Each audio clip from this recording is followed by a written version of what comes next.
Travel money mistakes happen to everyone. It's like trying to cook without reading the recipe first. You start confident, throw some ingredients together, and somehow end up ordering expensive takeout while wondering, where did it all go wrong? Mission failed. We'll get them next time. From ATM fees that drain your budget to confusing exchange rates that leave your finances in worse shape than expected, these costly errors catch travelers when they're winging it abroad. But experienced travelers know the key ingredients for financial success. I'm Jenny, and today I'm sharing 25 strategies that could help you master the art of travel money. And don't skip ahead, because tip number 22, the international transfer one, could save you hundreds. 25 travel tips and money hacks for 2025. Tip 1. Build the perfect payment stack. You only need 3 things: a travel card with no foreign fees, a backup from a different network, and never forget carrying a little local cash on hand. Think of it like traveling with some spare underwear. You hope you won't need your backups, but if you do, you'll be very grateful. Tip 2. Separate your cards. Main card in your wallet, backup card hidden somewhere else.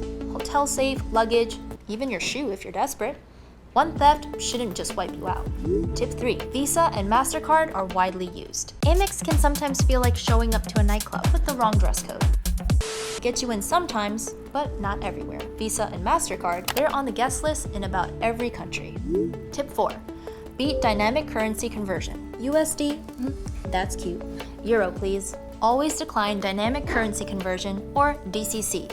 Travel finance guides from Visa and the Points Guy show that saying yes can tack on an extra 3 to 7% to your bill, with absolutely no benefit to you. Paying in local currency is the safer choice. Otherwise, it's like tipping the ATM for basically nothing.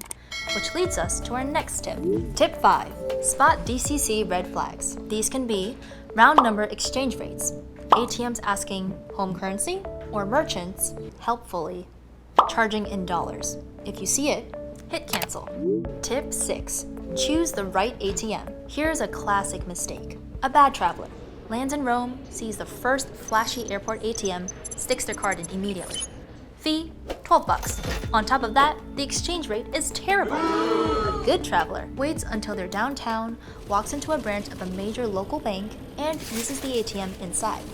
Fee, maybe $2. Better rate, safer location. See the difference?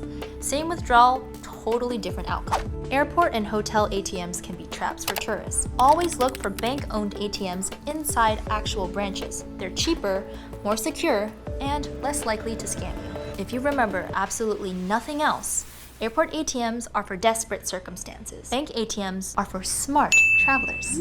Tip 7. No country cash culture. Germany loves cash. Sweden is almost cashless. If you guess wrong, you'll either be stuck fee paying or unable to pay at all. Tip 8.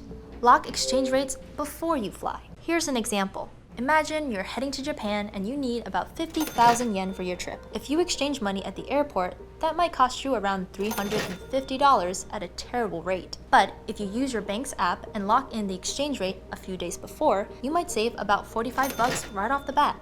Here's the kicker. One trip, you shrug off $45, but what if you travel 3 or even 4 times a year? That's hundreds of dollars gone. The price of another plane ticket, just because you didn't take 2 minutes to check an app. It's like booking a hotel early versus begging at the desk. One is planning, the other is gambling with your wallet. Tip 9. Organize digitally. 3 folders on your phone. 1. Receipts, just take photos of them. 2. Bank emergency contacts. And 3. Real-time expense apps. Simple, foolproof, future you approved. Tip 10. Test your banking apps at home. Many banks still send codes by SMS. If you're abroad, those texts often don't show, so fix it now. Switch to app-based or backup codes. Otherwise, your banking app is just an account balance wallpaper viewer. Okay, that's 10 tips down, 15 to go. And yes, number 22 is still the one that'll save you the most money, so stick around. Tip 11. Master tipping norms. Money mistakes aren't always about banks. Sometimes they're cultural. Tipping rules can change dramatically depending on where you are. In the US, 15 to 20% is the norm.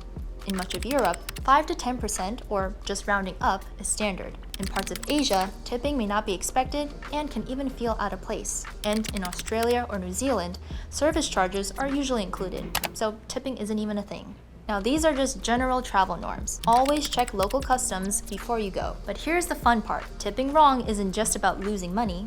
It changes how people treat you. Imagine, you're in New York, you leave a 5% tip, your server doesn't say anything, but you just became that tourist. Service is ice cold the rest of the night. Flip it, you're in Paris, and you leave a 20% American-style tip. Suddenly, the waiter is giving you that polite half smile like, thanks, but you clearly don't get it. The hack, always check if the service charge is included. And when in doubt, do an online search for tipping norms in blank before you sit down. 1 minute of prep saves a ton of awkwardness.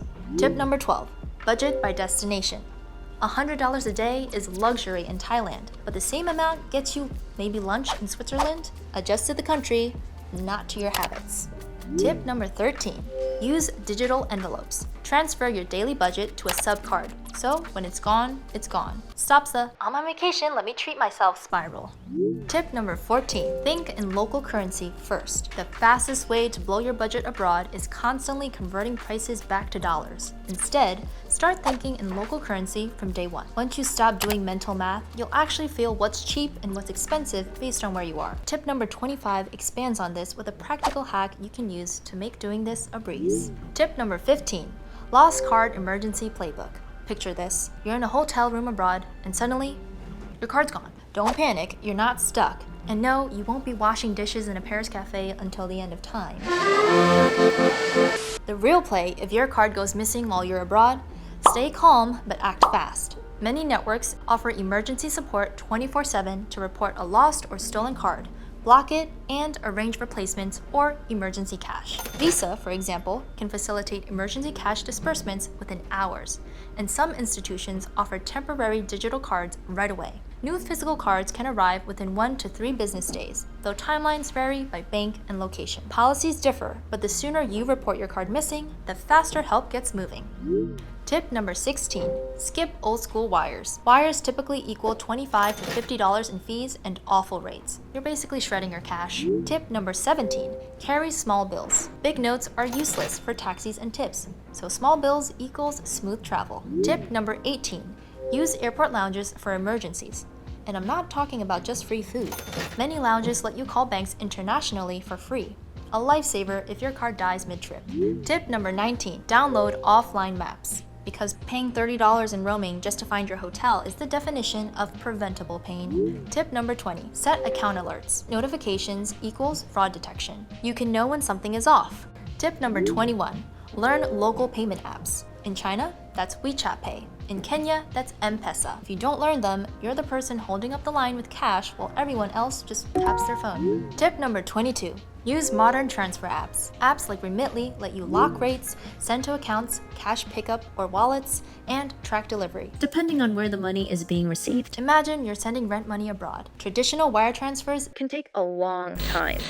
Your landlord's panicking, you're stressing, and no one knows where the money actually is in the transfer process. With modern apps, you see exactly where your transfer is in the transfer process, when it arrives, and what fees you're paying upfront. And that kind of transparency isn't just convenient, it's peace of mind. When money is going to someone you love or someone depending on you, peace of mind is the most valuable feature you can buy. Okay, that's tip 22. 3 left that travelers always forget. Tip number 23, notify banks via app. Don't waste time on hold. Add your travel dates directly into your personal banking app. And done. Tip number 24, raise limits before you fly. Hotels, tours, emergencies, they often blow past daily card limits.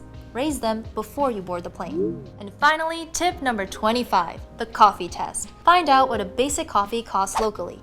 Then use it as your mental anchor. Here's how it works. In Italy, an espresso costs about 1.5 euros. If dinner runs you 30 euros, that's 20 espressos. Do a quick gut check. Do I really want to spend 20 coffees on this one meal? Or, in Japan, a convenience store coffee might be 150 yen. If a gadget costs 1,500 yen, boom, that's 10 coffees.